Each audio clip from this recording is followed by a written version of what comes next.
No worries. I just wanted to let you know my situation and how I had very little ability to troubleshoot. Yeah, no problem. Yeah. So we're live. Yeah. Okay, great. Welcome to the Porthole to Justice. Hey, Amelia, how are you?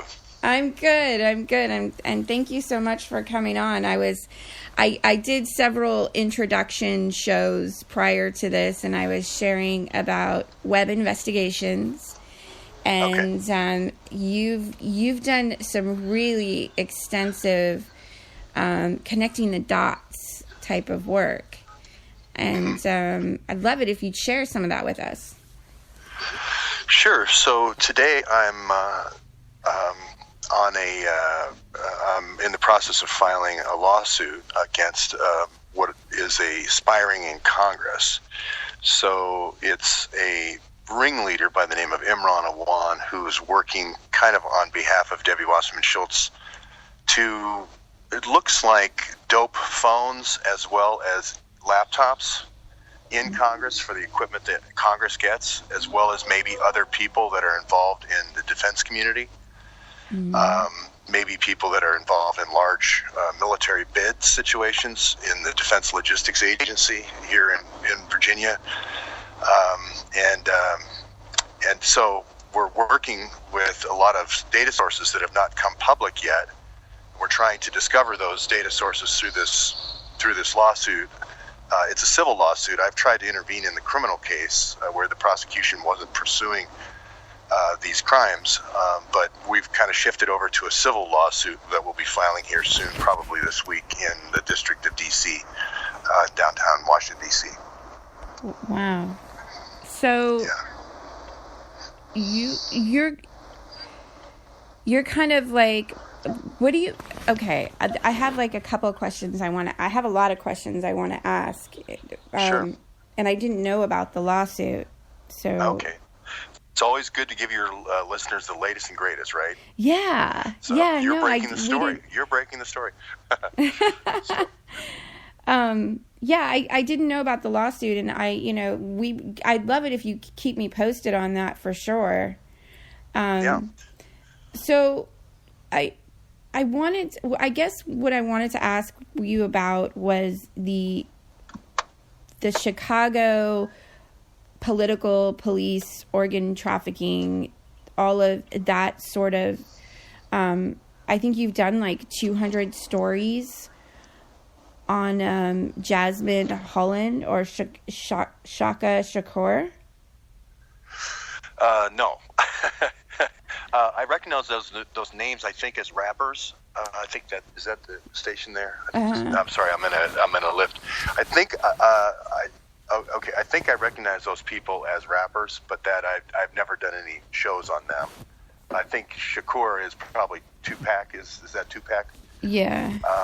And then, but no, I haven't. I've never done a show on that. What I have done is I have looked at the history of the CIA and a company that they tend to work through as an agent called DynCorp, DYNCORP, and there's always kind of that CIA wink to their names, DynCorp, like we kill people for fun or profit. Mm-hmm. So DynCorp is the company that has had this really poor record. DynCorp's had this really poor record of when a conflict situation occurs in the United Nations, they come in as a peacekeeping force and they train the peacekeepers. And a part of that is taking kind of the spoils of war. So they start this human trafficking. In Kosovo, going back there, that's where they started this practice of, these are prisoners, these are bad people, let's not let their organs go to waste when we kill them. And that's where this organ harvesting started. Is it a child bride? Is a 15-year-old a child bride when they're sold off to an oil sheik or a local dignitary, or is that child trafficking? Is that human trafficking? Mm-hmm. So the problem when you have that kind of bad root, thank you so much, say goodbye to my Lyft driver. The problem when you have that kind of bad seed being planted all around the world around these peacekeeping efforts by the United Nations is they tend to want to do the same thing in every country. They don't like to have a manual that says, oh, we can do this in Congo, but we can't do that in Rwanda, and we can do this in Kosovo, and we can't do that. They'd like to tend to standardize their operations. And you get into a real problem when you start bringing that into democracies like Europe.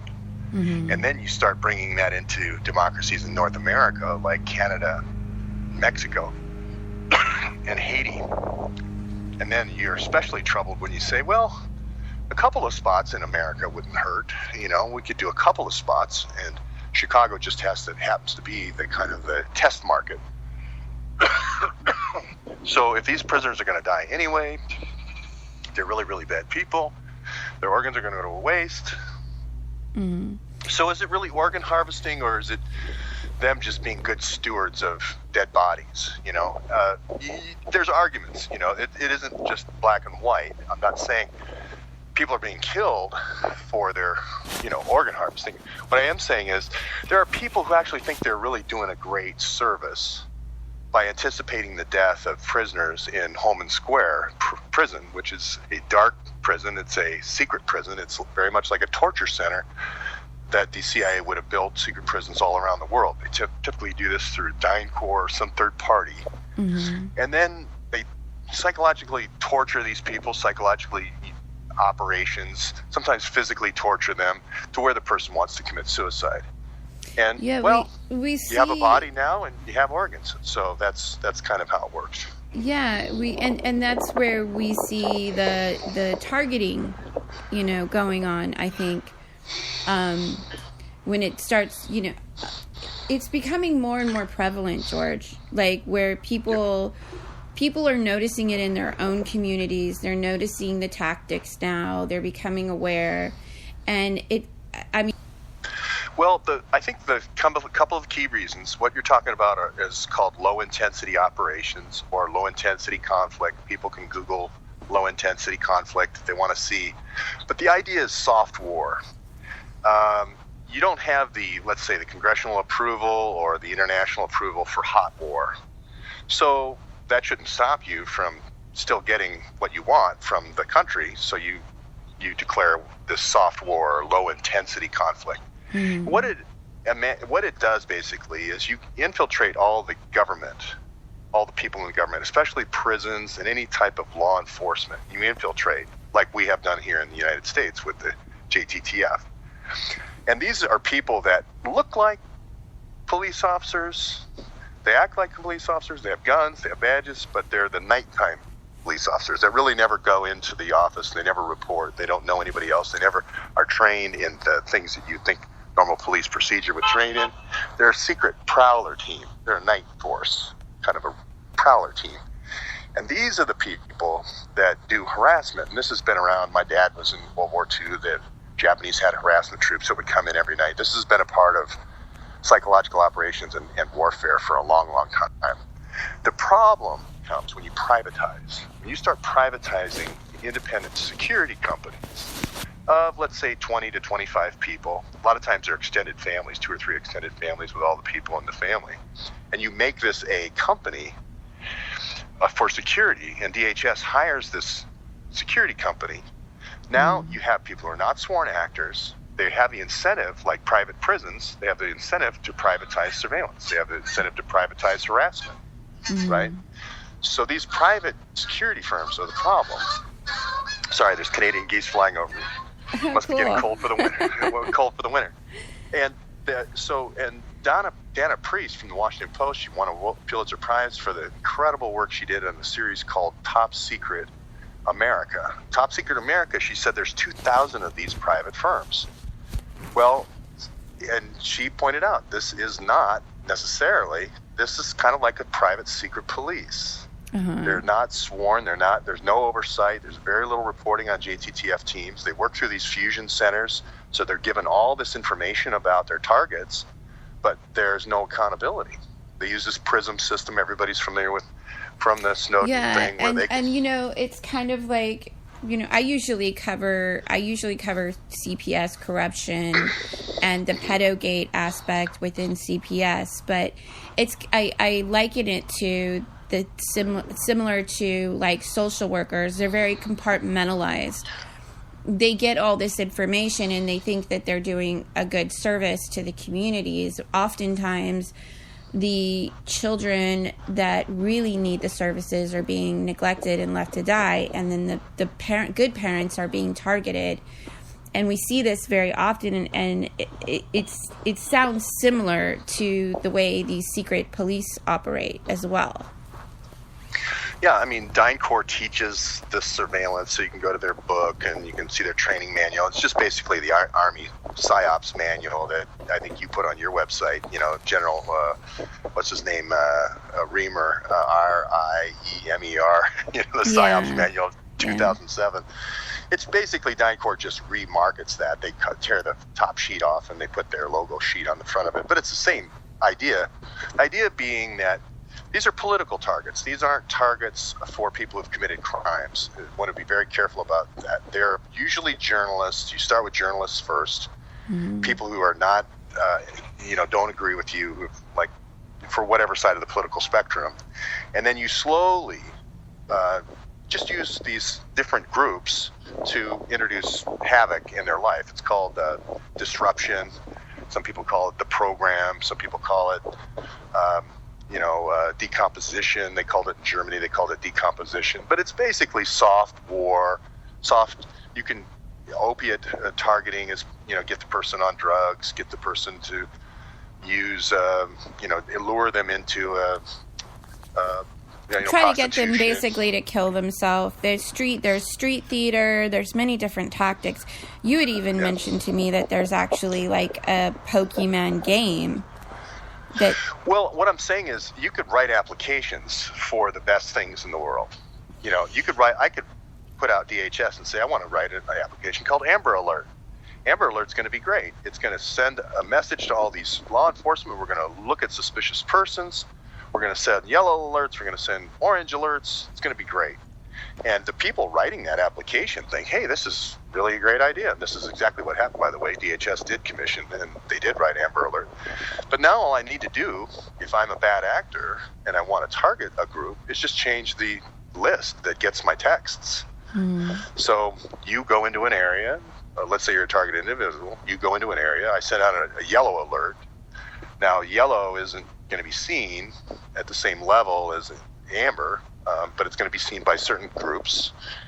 And now you are looked at as a suspicious person. They do not ever see, oh, this is Amelia Duran. She's a wonderful person. She's a radio host. She's got 500 different journalists on her network, all these concerned citizens groups. No, they see Amelia, and then they put whatever your top line PRISM description is, which is known subversive, known child trafficker.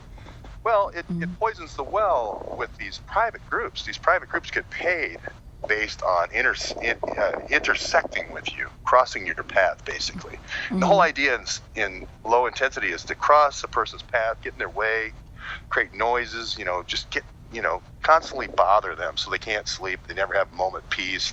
They're always having trash thrown in front of them, or noises, or being treated shabbily in a restaurant, etc. That's the idea. Mm-hmm. And these folks, they don't know anything about you. All they know is they're getting paid a really good wage from DHS.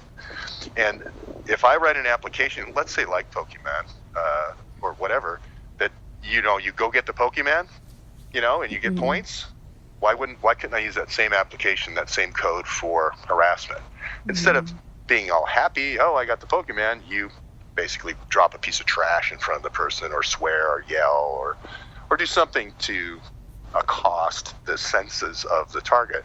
Yeah.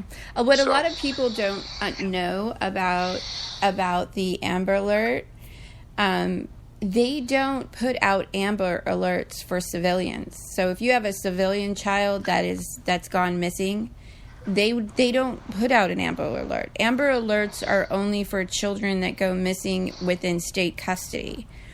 So let's say, for instance, you have a child that's been taken by CPS and you as a parent goes and tries to take that child back from the foster parent or from the CPS office, if you will, they will put out an Amber Alert.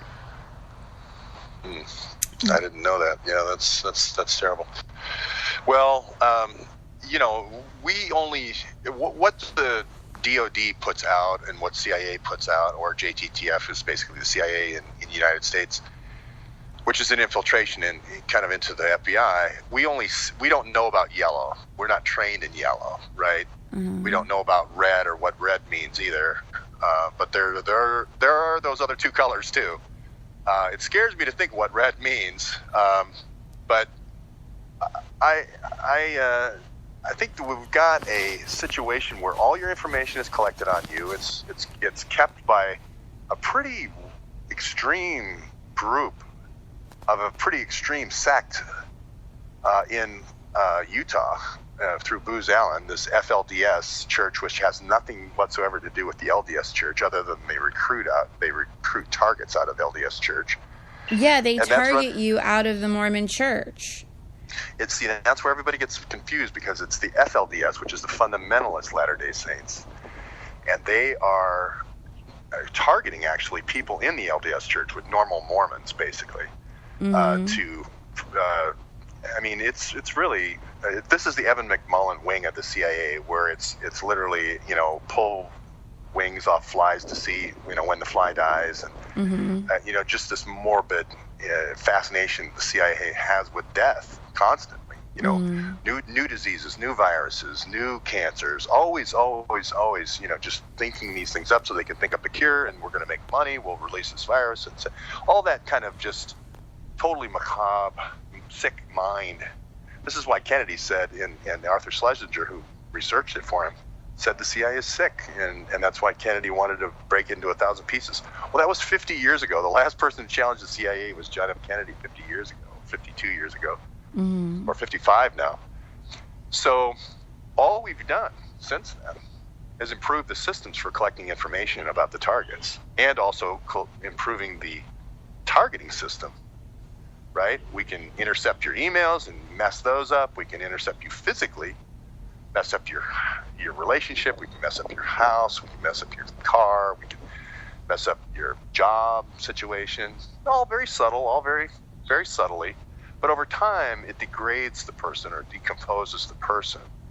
And like I say, you're always offering drugs. You're always offering prostitution. You're always offering some kind of thing that's morally reprehensible, or at least looked down on by the FLDS. The FLDS teams then come in and go, well, this person deserves to die, and the person I'm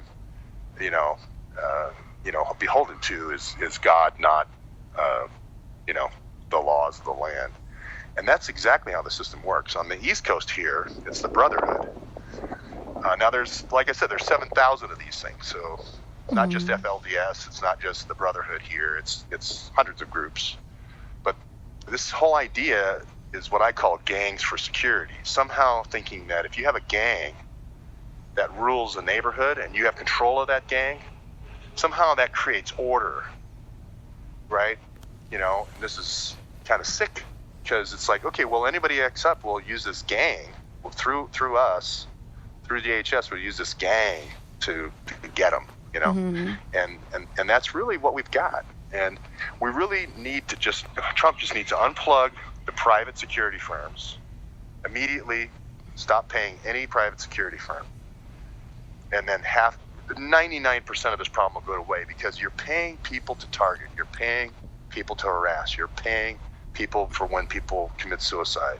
Yeah. You're paying people when they die of overdoses, for opiate overdoses. That's the wrong set of incentives. It's just like the Bush days when they were paying to put people, in private prisons, and they've really worked. DHS has really worked on this private prison thing, where they're just like, we want them to stay in the prison. We want them to commit suicide. And they're recruiting straight out of Child Protective Services. It's a pipeline straight to the prison. Once these kids are in the prison system, 70% of human trafficking, 70 to 80% of human trafficking victims come out of Child Protective Services. Well, it's a natural. You've got somebody who's emotionally abused. They're young. They're impressionable. They're looking at a long stretch of prison time. They feel like they're cut off from the whole world. That's the perfect person to target if you need an operative. And they give you a choice: be an operative or be a victim. You have a choice. Mm-hmm. So that's an unfortunate situation. I try to stay away from the kids too much because it's just such an emotional topic that it's hard to. I try to focus on more the adult victims, but or targets, but it's well, the same system. these I interview a lot of these kids that come out of the foster system on my show, and I got to tell you, they are the most targeted people. Probably they are like more targeted, I think, than regular TIs are, because they are coming out of that system. Well, it's almost like concentration camp to concentration camp. You can't see the bars. The child is a tremendous profit center, especially when you start bringing fentanyl in the case of, especially aerosol fentanyl. Now, fentanyl has been aerosol, I think, for 45, 50 years. The whole idea was, okay, you got these Russian agents, they're doing bad stuff. We want to be able to spray the room and be able to go in and see what they're doing in their private papers and later their laptops and so forth. So they perfected this thing where you still are breathing, but you're dead to the world. Unconscious. You're slightly cooperative. Well, it turned out to be the best drug ever, because the person is compliant, but doesn't remember anything with this fentanyl, this aerosol fentanyl. So when I have a party, the kid just thinks he's in the hot tub, right? Kid never realizes he fell asleep, and he never realizes he was raped. And if I have 10 people at the party, I 10x my profits, for that evening. And people don't think this happens. This is a whole underworld. It reminds me of that movie with Kate, what's her name? Underworld, with Kate, it's not Kate. I know who you're talking about. It's not Kate Winslet, but it's the other one. It's the other. Not Kate Blanchett, but it's she's a European actress. I know. I can't think of her last name. Yeah, she's the English actress. Yeah. But anyway, but there's this whole underground world that happens when the lights go out from 2 a.m. to 4 a.m. or maybe 3 a.m. to 5 a.m. That's when everything happens. That's when the drugs move. That's when it's almost like, those nocturnal worlds, that they would have on Wild Kingdom, and they would show that when low light cameras were first invented. And I always, like for me, I always think, well, all of these people think they're being abducted by aliens, Well, you would have to, the human mind wants an explanation. Why does it feel like I've been raped by a lacrosse team when I get up in the morning? Why am I so completely tired and all my body is, feels like I've been through a beating? Why is that? And you want to figure it out. You want answers. You want to search for answers. Yeah. So this is why don't send your kids away on the weekend. Don't send them. I know how it sounds, but don't go to parties. Don't stay late at parties. Go home. Be the one that goes home early. Don't stay over. Don't drink too much where you have to stay over. Trust me, fentanyl's been around for 45 years. A guy named Frank Olson developed it. What is fentanyl like? Is that like a byproduct of like devil's breath? Well, I don't know what devil's breath is, but if you look at the history of opium and kind of the CIA's trade in it, and before that it was the British Empire. I mean, the British Empire built their whole empire on opium. I mean, it's just not taught in the schools, but you can sell a tea chest for $1 or buy it for $1 in India and sell it for $5 in China. Okay, that's pretty good profit. George Bush said that's amazing how much money you can make on 4% up markup, so that shows you his math skills. But you don't have to be a math whiz. You buy the tea chest $1 in India, sell it for $5 in China, in Hong Kong or Singapore. And refining opium has been where the concentration has been to increase the profit. And the more you got the one tea chest, you can either do opium leaves or scrapings, or you can do refined morphine, which is the first reduction, or you can go to heroin, which is the second reduction, or you can go to fentanyl, which is the third reduction. Some of these more, esoteric, highly powerful versions. and the value goes up. So in that same T-chest, or same volume of shipping volume, your value just rockets. And the problem with that is it's so much more volatile. If you make a mistake, if your cutter makes a mistake, people die.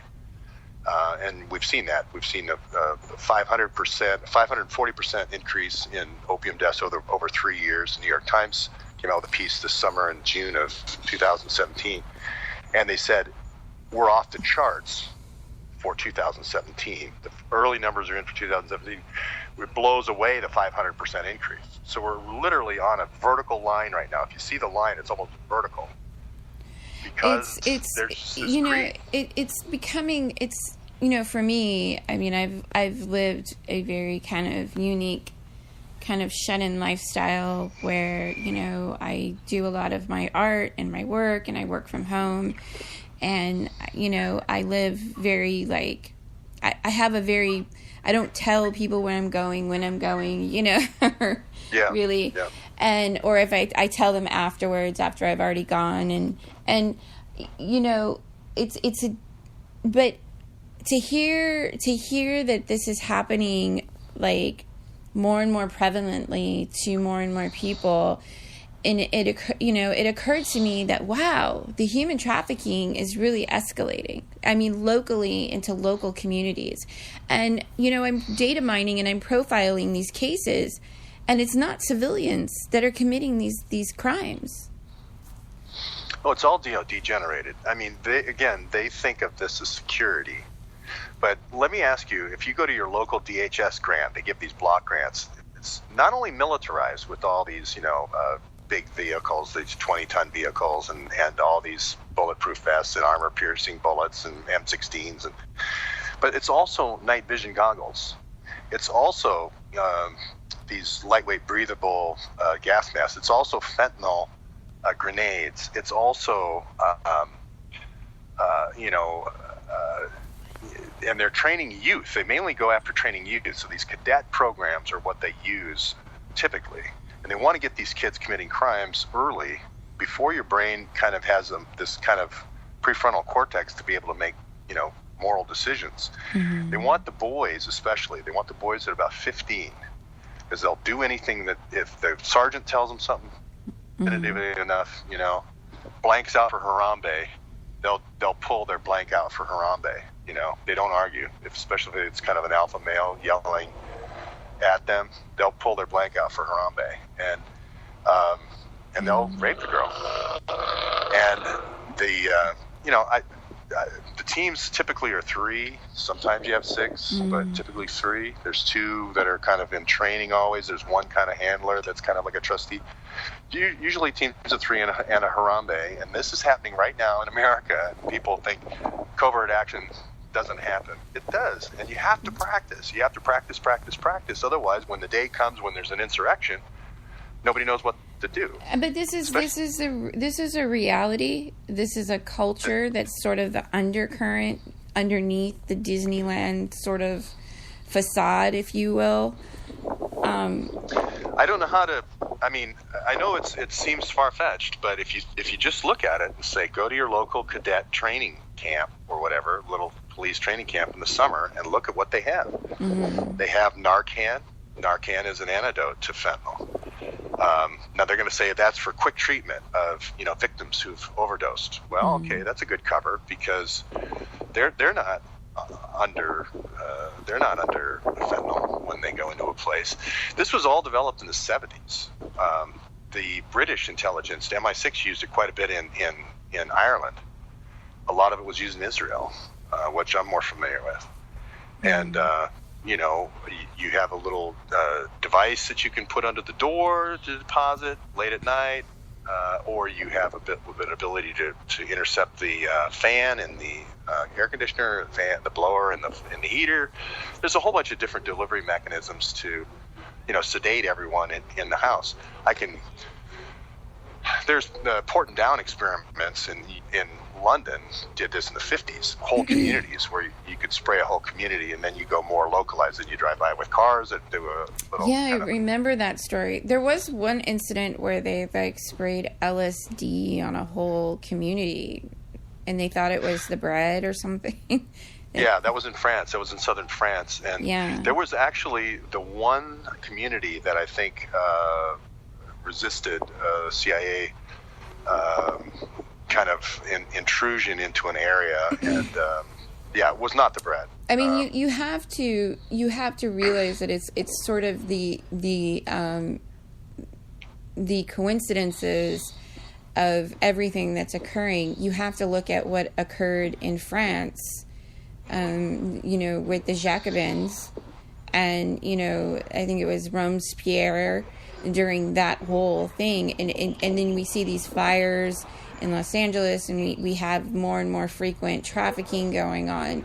I mean, I personally, can see the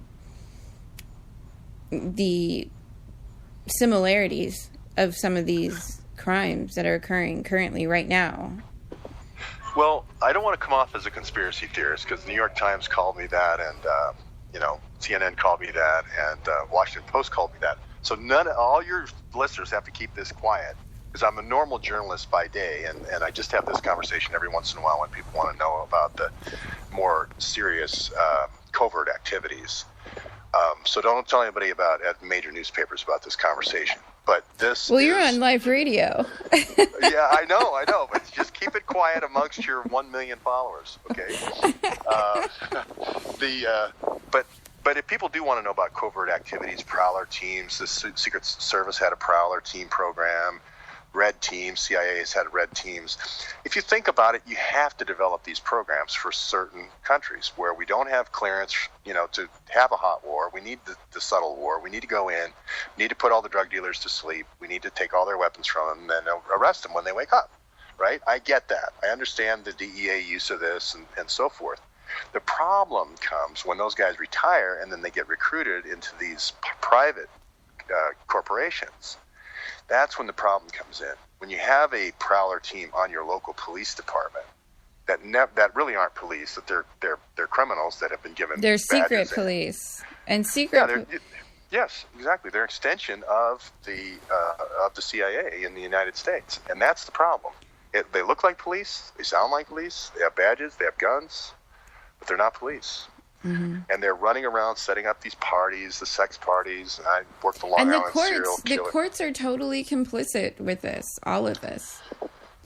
Well, it's tough for a judge. Here comes forward. There's usually one good guy or one front man for every prowler team, and he looks great, and he's got all the credentials, and he sometimes doesn't even know what the team is doing inside. He's the guy who gets to sit in the car. Mm-hmm. And he goes in front of the judge, and he looks great, and he's honest, and he talks straight to the jury, looks him straight in the eye, because he doesn't know what's going on inside. And the guys on the team don't tell him. They're smart enough to know that. You always have one, really great looking guy that just looks like everybody. And then you have these attorneys. These attorneys, you can pay them like $5,000, and they'll put you on the targeted list, and they'll evict you from your house. They'll get you they'll get you trumped up on some phony fake charges, just all kinds of stuff. And local communities that need money, you go to those police forces and you say, hey, I got a great way to make money, right? It's like, have all these traps for drunk driving, have all these, go ahead and advertise all the beer specials you want. Matter of fact, half the time, they're friends of the people who are on the police force, right? Because we want kids drunk, and get them started. And I personally witnessed this in Zanesville, Ohio, mm-hmm. where these kids were getting put away. And, the FBI, by the way, I was working a case saying, speaking of uranium that's in the news now, I said that there's an illegal uranium trade being orchestrated by the FBI. At that time, in June 15th of this year, everyone said, he's a conspiracy theorist. Well, the disclosures the last couple of days, I think, has dispelled that myth, that Mueller and McCabe have been doing this for quite some time. And we'll see how that all turns out. But anyway, they like to throw around this word. Let's just tackle this subject. Let me interject just a second. Sure. They like to throw around this word conspiracy theorist. And I myself, I do something sort of similar to what you do, but I do it in more of my job. What I try to perceive myself as is dumbing it down into like small memes. So I'm data mining these cases, right? And after a while, it builds up and it paints a bigger picture.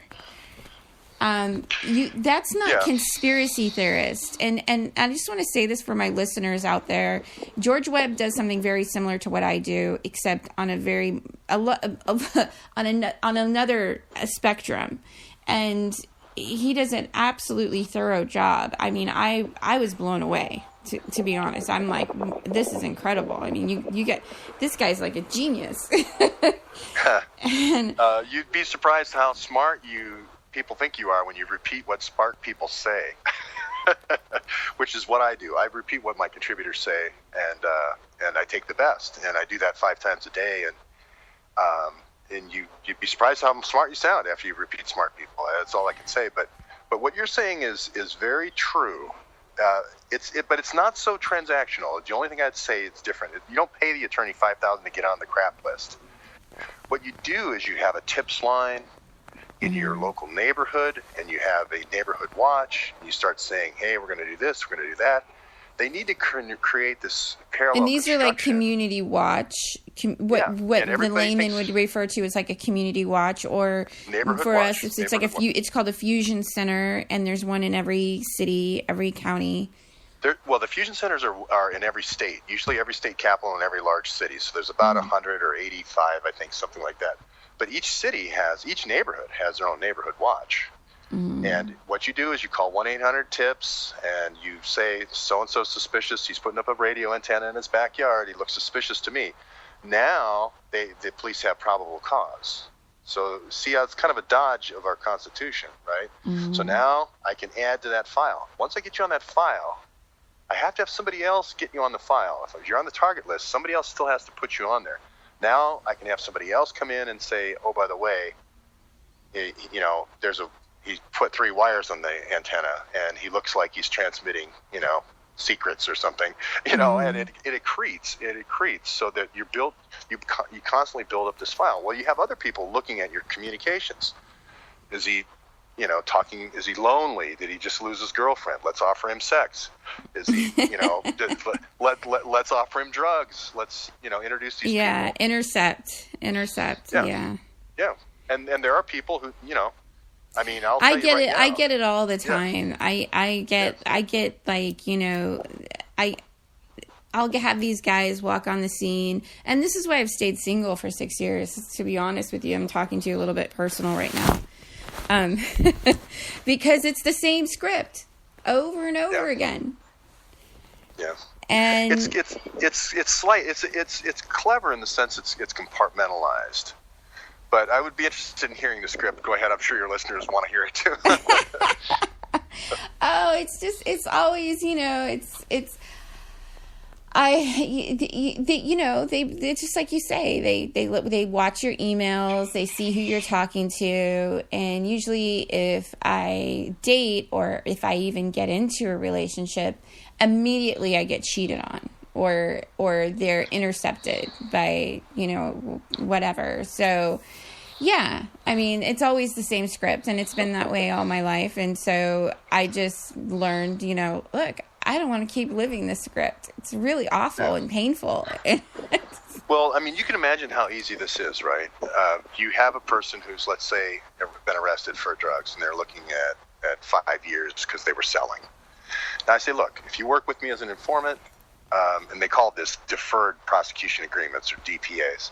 If you work with me as an informant, when it comes time around for your sentencing, I'll consider that. Okay? Well, what does that mean? Well, you're gonna play a role.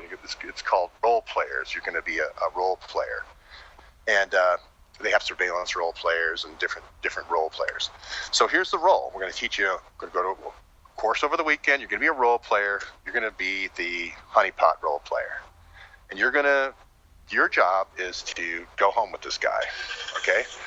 We know that Amelia is dating this guy. Now, they're not going to tell her this. They're just going to say, there's the target. They point with their elbow. They do some kind of thing. There's the guy.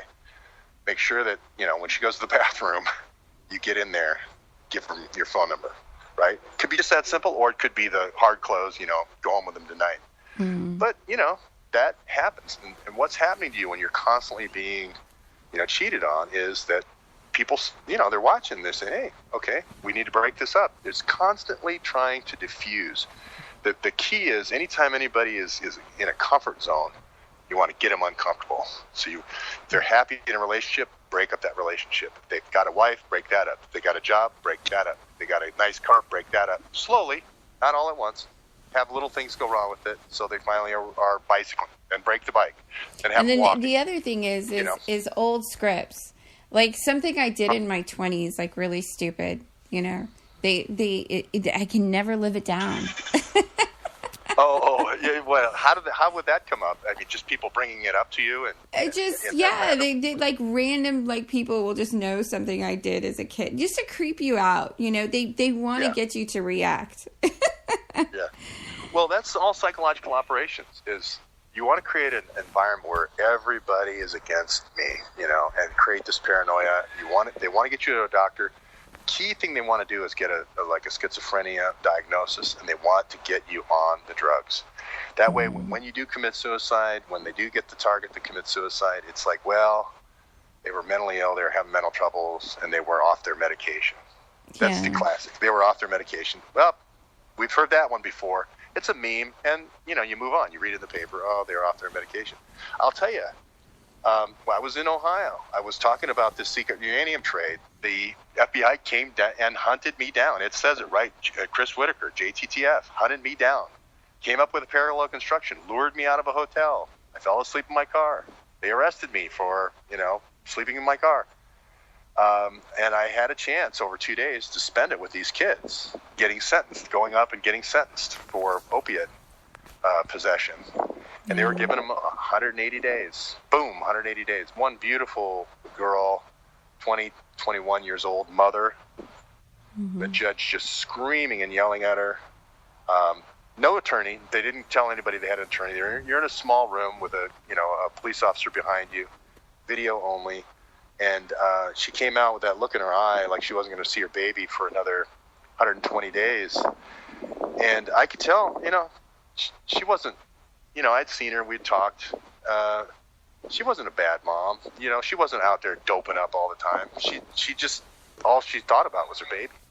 Yeah. And I had some conversations with her, and I felt just horrible because I said, why couldn't we have a social worker check on her 3 times a day?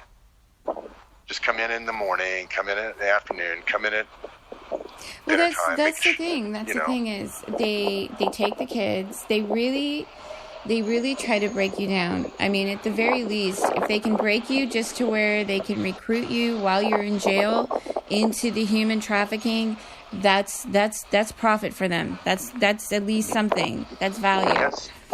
If they can get you to commit suicide, or they can, orchestrate these elaborate, things, or intercept relationships, or, like, if, for example, I always know, it's like, I'm not psychic, I just know, like, when there is a cute guy coming around and he's being charming and wanting to ingratiate himself into my life, and I always know, it's like, okay, when's the shoe gonna drop? Yeah. Well, see, you want the men to suicide. You want to keep the hot girls, right? Yeah, because they can traffic you. They're worth more money. Yeah, they're worth a lot more money than the guys. You want the guy's assets. You want the guy's business. You want the guy's house, etc. You don't want. But you want to keep the girls and keep the kids, especially. Kids are really valuable. It's just like almost farming, really. You shoot the. Exactly. And really, to be honest, if you get really down into it, it's not the satanic thing that most people think. It's more the farming attitude. But it's the mind. It's the mindset it's the duality, or the satanic nature, I guess, is what people tend to. They feel it. It resonates. When you're in those situations and you're being targeted, and it's all staged, it is satanic.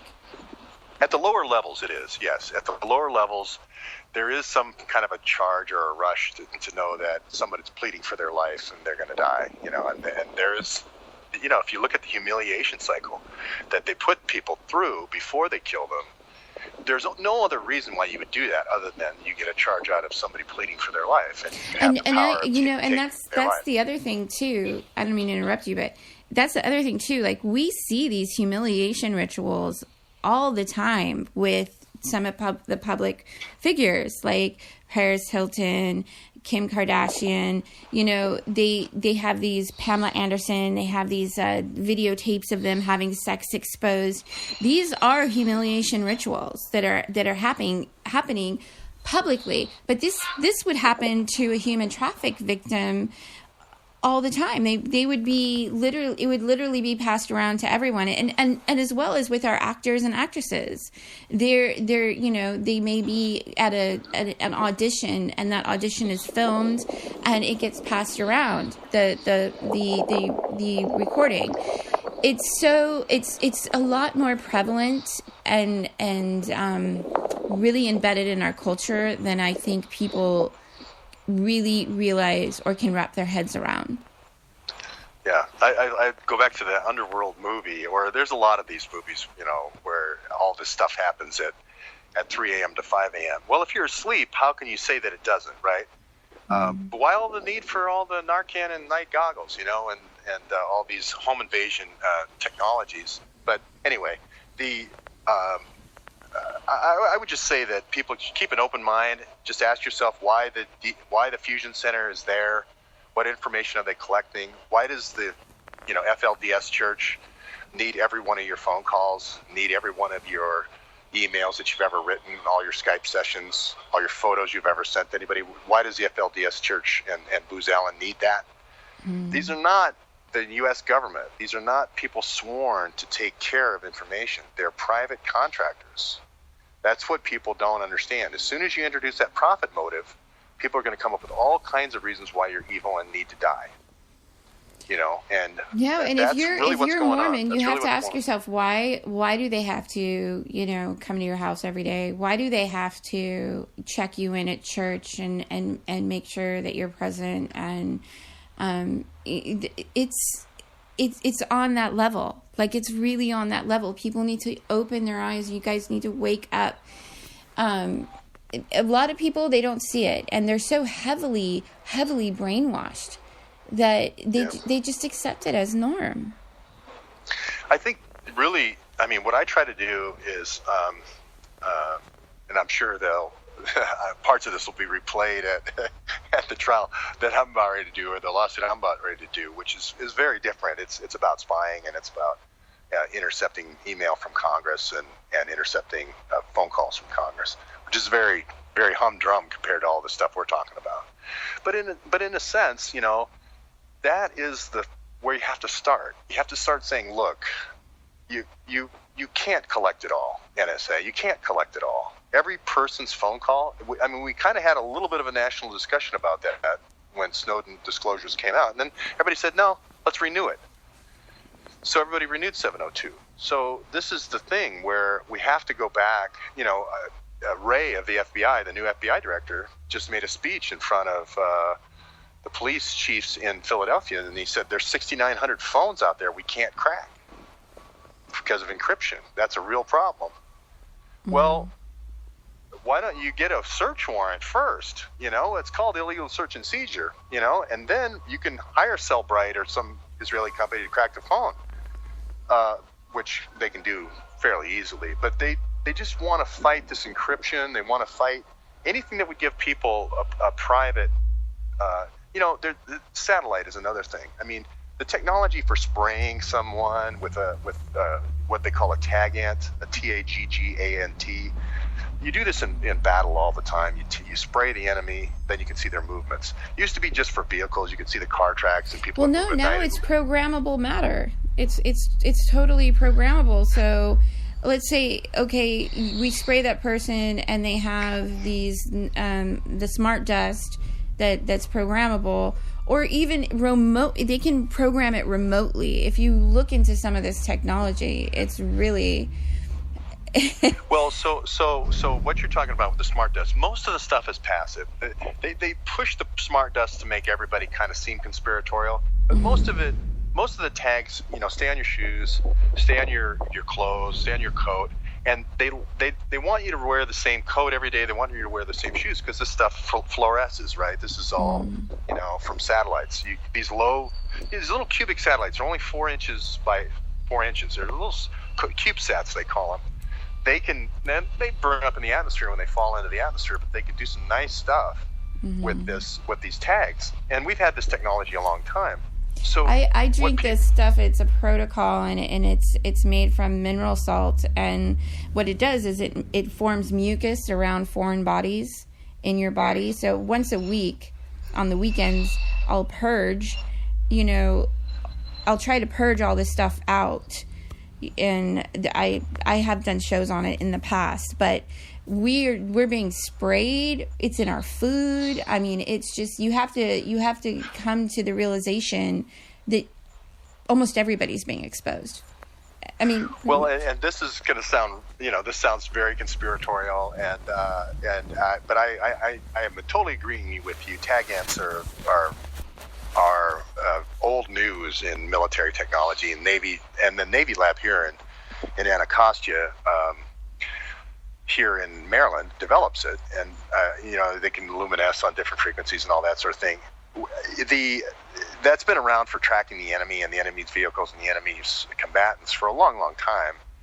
Most of it's passive. There is some smart rocks that they have, they put around train trestles or train tracks and stuff that have little transmitters that can communicate up to the next rock, that kind of thing.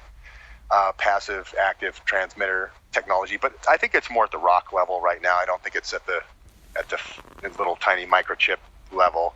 But it might be. I don't work at the Navy lab. Well, and then they have this programmable matter that's called black goo.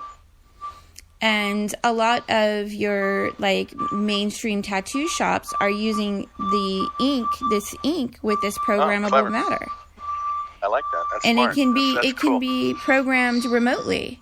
So let's say, and see, the people get addicted to getting tattoos because they get actual initial high from the tattoo, which is programmed into the ink. Yeah.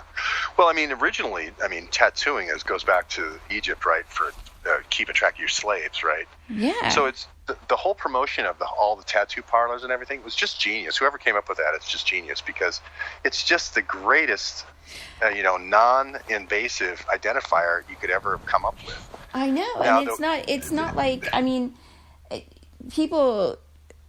It's genius. To influence a whole population and get them to do that on their own and pay money and wait in line. Yeah. And have to fill out a whole rule sheet about not drinking anything before. It's genius. It really and now is. they can program it remotely. That's people really need to wrap their heads around that. You can program. Now, sometimes they'll put out disinformation just so it sounds conspiratorial. Now, I do know that there's a program that Temporal Data Systems uses, and this guy named Burrell, ex-FBI guy. Mm-hmm. And what they try to do is put stuff that would be in an RFID chip, like in an expensive Yankees hat or something. Let's say it's got an RFID chip in it. Mm-hmm. That basically is a passive device, but if I energize it, this is how Walmart knows that somebody's stealing something, right? Mm-hmm. It sends out a little signal and can be detected when you walk out of Walmart. So that technology exists, right? Mm-hmm. Well, that same technology, if it's a RFID chip in your Yankees hat, and this is the whole other thing about, high-end sportswear, getting people to wear high-end sportswear, is that you chip that and it can handshake with your phone. So now I have basically a chipped phone. And this is what they have in Pakistan, which is, it's a biometric phone. You're required to carry a biometric ID card in Pakistan, and you're required to carry a biometric phone. Mm. Now, if we tried to put that in the United States, we'd have all kinds of ACLU and and EFF and right. But it's the same thing.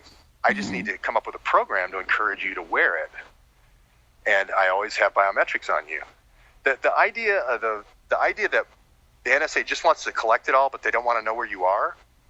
The NGA doesn't want to know where you are. Mm-hmm. Most people don't even know what the NGA is. We're at the same point where we were with Snowden before Snowden exposed the NSA. The NGA wants to know where you are, long lat 7/24, 365. So the idea of you hiding or running away, it's preposterous. Every person is tracked 7/24 NGA, just like NSA tracks everything you do communications wise. It's not conspiratorial at all. I mean, I've actually had to educate myself in a lot of this stuff just because of who I am, the nature of my own existence. Yeah. Well, I've actually interviewed some of the people that are in the FBI, and these are very sensitive conversations that work with the NGA to do this kind of tagging, and it's called the I'm going to forget the name of it, so I better not say it, but it's sort of the law enforcement data system, and I can't remember actually what the acronym is right off the bat, but it's developed in Clarksburg, West Virginia. Mm-hmm. And this concept of where are you right now and what's your communications. And then the other thing is you want a whole bunch of analysts always looking at your file, always looking at the tags other people have put on your file, just like Facebook. Matter of fact, some people say Facebook could have come out of the surveillance system, PRISM, right? But if I say Amelia is red-haired, boom, that's a tag. I can search on that tag now, that metadata. If I say she's hot, I can search on that. If I want to, there may be somebody who wants to target hot redheads, right? Mm-hmm. Or, whatever, geographic or any other kind of selector is called. And people got introduced to selectors through the NSA with I think PRISM had 132 different selectors, but you can add selectors all the time. And this is how databases work. They work on metadata, and you make search better. Yeah. And they only get better, and so the file on you only gets more specific about. I learned about the Mormons because I was advocating for a little girl that was a really, really rough case. I don't want to go into it too much in detail, but I became really involved in the Mormons. I was attending Mormon church. I learned so much. I mean, that was, for me, a very enlightening experience. Yeah.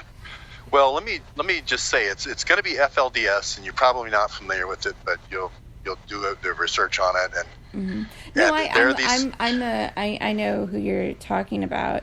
And they have these farms where the girls are raised from the time they're 12, and they're told that the guy who raises them is the president of the United States, and everybody, and the tunnels, for when the cops come around, and the whole schmeal. And we've got one of the top FBI guys who's one of these devotees, which is really sick. And it's just true, it's just true. And I know that there's FLDS, something called the FLDS. Finders. Do you know what? Yeah. Okay. Are they connected to the Mormons? You have a lot of finder groups. Finder is kind of like a generic term. The FLDS is going to be a finder group for certain states. For other states, you're going to have like a brotherhood. Brotherhoods mainly started around after the Civil War, and literally you were finding runaway slaves. It goes back to even before, but their job, mainly located in West Virginia, was to go find slaves, and they would have to go into Maryland or wherever, New York, act like, but there were teams, that would work, and then they would get the routine, and then they would figure out when they're going to abduct the slave. So this is not new. The Brotherhood's been around a long time. But the other groups are more usually around drug centers. The CIA wanted to introduce heroin, after World War II. They did it mainly through Hell's Angels, motorcycle gangs. The original refuge was Indian reservations. You get in trouble, run to the Indian reservation. So you had a lot of drug centers and Hell's Angels centers around Indian reservations. Well, guess what? I can do child trafficking around that. I just take the person in the Indian reservation, gone. And a lot of the finding came out of that. And it's just a crime network. I mean, there's just no two ways about it. It's a crime network. And, I mean, we could go into all the different cases of Hell's Angels, but it basically came out of drugs. And from drugs, everything follows from there. Yeah. It's like, well, you come up with some It's so excuse. incredible, and I don't know. It's a crime network. Yeah. Crime network, yeah. And it's just like any other mafia or whatever. You start somebody out with a premise of crime, Mm-hmm. and drugs is the thing that pays for everything. It's so profitable. Well, People it's think, like you were saying. It's like you were saying. They don't. You could have a store like selling orchids or flowers or what have you, but it's much more profitable to have a drug dealer, a business and trafficking. Apparently, I went to this fruit place. And Steve King's going to hate me for this saying this, Congressman Steve King. But I went to this fruit place in Ames, Iowa, and what did they do is they take all fruit coming in from all over the world and they send it through to spray it, right? And for irradiation and so forth, so they're not bringing in bugs, et cetera. Well, there's this fruit place that's just the straight, commodity, selling fruit all over the world, vegetables, doing, just great job. Across the street is this place that looks like a fortress. You can't come in. All cameras and everything. I tried to go in there. 3 people cut me off. Wanted to find out my name. Why was I signing in? And they made this exotic fruit. What they do is they take, they put it in kind of arrange it like flowers. Mm-hmm. And use fruit as kind of like flowers, and then make these arrangements. Well, to me, that was the perfect drug thing. Mm-hmm. They're really super expensive arrangements, right? You go to a very select group of people. You know who is a receiver and who isn't a receiver, and you send them the stash in the middle of the whatever and that's how it works. It's food is typically the number one distribution mechanism. I grew up in I actually grew up in some exclusive sort of in LA, California, some of the nicer suburban areas of LA, if you will. And yeah, I worked in Malibu, and yeah, I seen a lot of stuff. Yeah. Well, I mean, if you have the problem with the CIA is they always want, it's kind of like, but they're watching. They're watching all this stuff going on. I mean, they just want to kill. They were always testing their slow kill. They're always testing it. Always want to make it slow kill, even more gradual, even longer, even better. And that they're just consumed with this. They're always researching the next best thing to slow kill. That's all they do. They get the loose. They want to suck the energy off the person. Well, you think about a car manufacturer. They always want a little bit more gas mileage, a little bit better performance, fast performance, a little bit better handling. That's how the CIA thinks about death. That is how the CIA thinks about death. Yeah. They're completely consumed. They're sick. Well, and it's like now they compromise the immune system right out the gate or out the womb. Sorry. Yeah. And that's a whole nother, like, they've got it down to a science to where they pretty much know where our lifespan is going to be, such and such. You're going to die at such and such age. I mean, they have it all down to a science. Yeah, it depends on if you cross them. You can shorten it. But anyway, speaking of shortening, I probably have to get on this train. I got to go do a story. No, thank you so much for coming on the show. Oh my gosh. Yeah. And I'd love to have you back again. Yeah, that was fun. Okay, Amelia, remember, all listeners out there, don't tell anybody about my more conspiratorial stuff that happens between 3 a.m. and 5 a.m. I'm a mild-mannered reporter during the day. I'm not Batman. Okay, thanks, George, Amelia. you're awesome. You're a superhero. Okay. Thank you so much. Have a great day. Bye-bye. Bye-bye. Yeah, thank you. Oh my gosh. Wow. He's so cool. I've been talking to him for, I think I started talking to him a few days ago, and it feels good to talk to somebody that, just he's just a wealth of information. So, all right, guys. Well, thanks for tuning in. This has been another episode of Porthole to Justice, the Window to the Truth, off the cuff. I am signing off. I'm going to sign out with, let's see. I'll try and sign out with Zeph Daniels, Deeper Down. Let me go back. I gotta try to... I love that song. He's a genius composer, that man. Okay, well, I don't know if I can find it. All right, guys. Well, thanks for tuning in.